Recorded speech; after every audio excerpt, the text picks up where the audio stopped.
Ah, le ressourcement.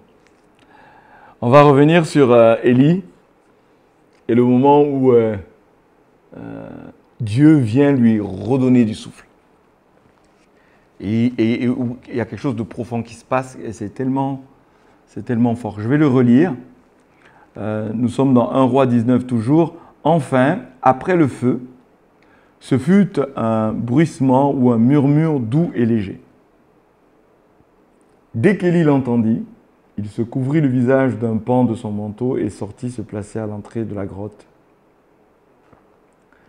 Là, ce qui se passe, c'est que c'est comme si le Seigneur dit, moi je ne me trouve pas dans des choses extraordinaires, spectaculaires.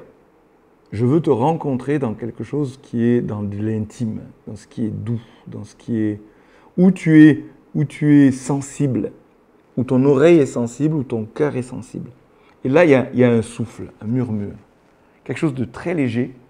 Et Dieu vient habiter ce murmure et le rencontrer. Il y a quelque chose qui le pénètre. Comme Jésus qui souffle sur ses disciples, lorsqu'il parle, il souffle son esprit. Quand on parle de souffle, on parle de l'Esprit de Dieu.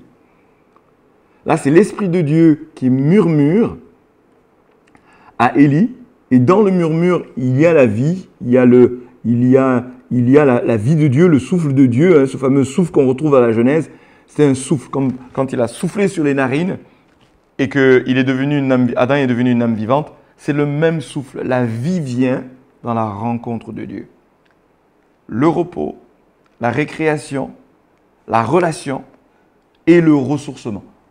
Là, Dieu souffle sur lui et ce qui était marqué par la mort dans ses pensées, dans son cœur, dans son être intérieur, est libéré par le souffle.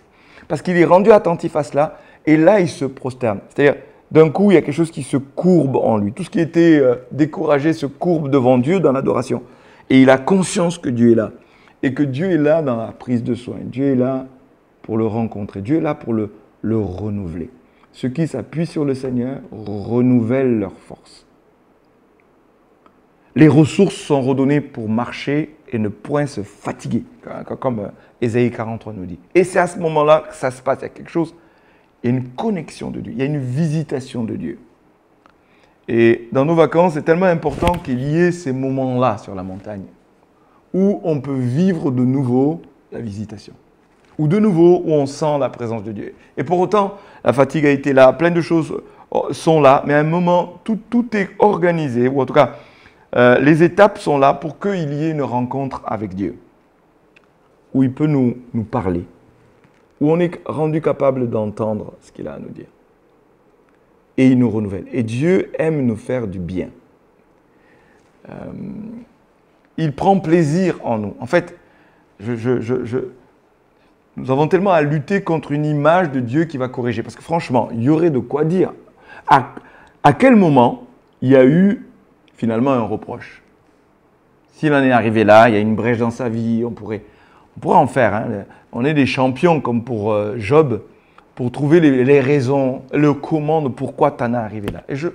Et il n'y a pas de ça. Plein de questions, sans forcément de réponse. Par contre, il y a un moment de visitation. Et j'aime ce verset de Jacques qui nous dit « Dieu donne librement et sans reproche ». C'est dans le contexte de Jacques 1 où il dit « Si quelqu'un manque de sagesse, qu'il la demande à Dieu, et il donne librement ». C'est-à-dire librement et sans reproche. Il ne nous reproche pas. Quand on manque de quelque chose, Dieu est un père. Il aime quand on vient à lui en disant « Voilà, c'est dur ce que je vis. Là, je me sens découragé, mais je viens à toi. » Élie accepte de faire ses 40 jours de marche. Il accepte d'aller à la montagne. Il accepte d'obéir au rendez-vous de Dieu. Il répond présent. Et je veux parler à ceux qui peuvent être découragés en ce moment. Tu peux vraiment dire, mais ce que j'ai vécu, c'est difficile au niveau familial, au niveau santé, au niveau de mon travail. Enfin, quel que soit le domaine où c'est difficile, où j'ai envie de nous donner le droit d'être découragés, comme Élie. Quand je dis le droit, c'est pas dans le sens j'encourage à décourager. C'est plutôt, si c'est le cas, accueille-le, mais viens devant lui pour qu'il te touche. Il veut te guérir. Et ce matin, je veux prier pour de la guérison sur ta vie. Un renouvellement profond. Que le murmure, le souffle de Dieu vienne sur toi. pour te faire tenir debout. Tout ce qui est comme à terre, à genoux, s'affermisse par le souffle. On a tous besoin que la grâce de Dieu vienne sur nous et nous renouvelle pour nous faire tenir debout. Pas avec notre énergie, mais avec son énergie. Pas avec notre zèle, mais avec son zèle. Pas avec notre passion, mais avec sa passion. Qu'il y ait quelque chose de lui qui prenne le relais. Ce qu'on appelle le second souffle. Vous savez, le principe du second souffle, c'est on commence, on y va, et puis à un moment donné, c'est comme notre énergie naturelle qui est au bout.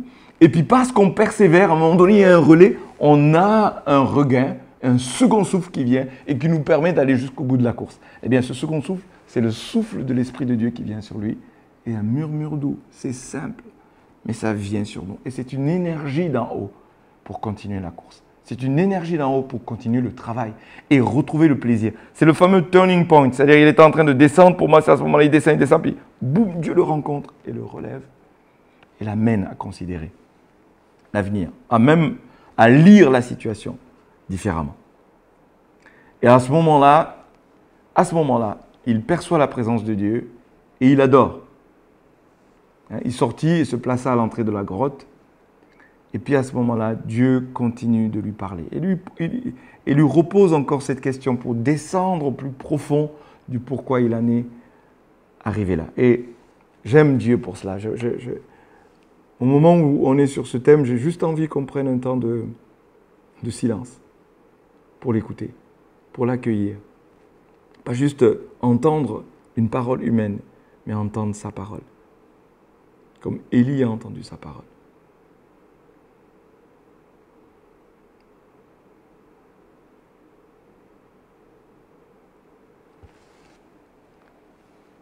Saint-Esprit, viens recréer,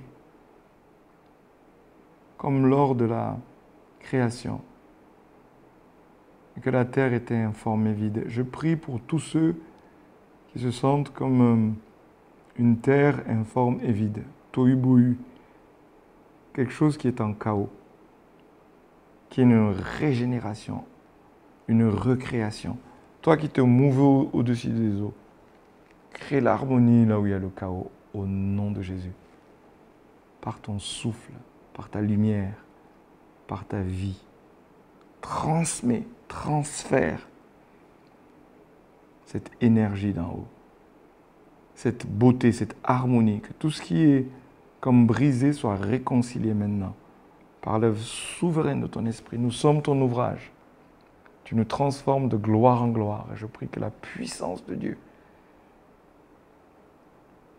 pénètre, Esprit de Dieu, le consolateur, pénètre profondément pour faire une œuvre de recréation. Amen.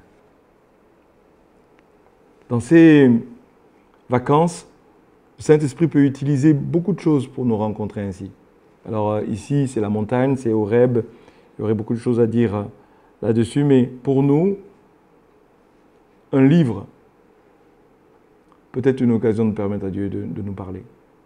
Des fois, on a des bibliothèques remplies, on sait qu'il faut lire certains livres. Je vous propose de prier et de permettre qu'un livre, une parole, une pensée, un thème, quelque chose qui vous travaille depuis longtemps, soit l'occasion de permettre à Dieu de vous parler. Et évidemment, la parole. Mais il y a des choses qui viennent spirituellement nous ressourcer. Une biographie. C'est important de créer l'espace, comme là, l'espace-temps, comme là, pour pouvoir expérimenter et vivre la force que c'est qu'à un moment donné, Dieu nous renouvelle. Et en ce qui me concerne, c'est les moments où ça ouvre la voie, des moments de repentance et ça fait la transition vers le prochain épisode qu'on va vivre. Mais c'est ces ressourcements indispensables qui nous donnent l'énergie. La bonté de Dieu nous pousse à la repentance. Quand on vit un moment où on permet à Dieu de prendre soin de nous, la bonté de Dieu nous pousse à la repentance.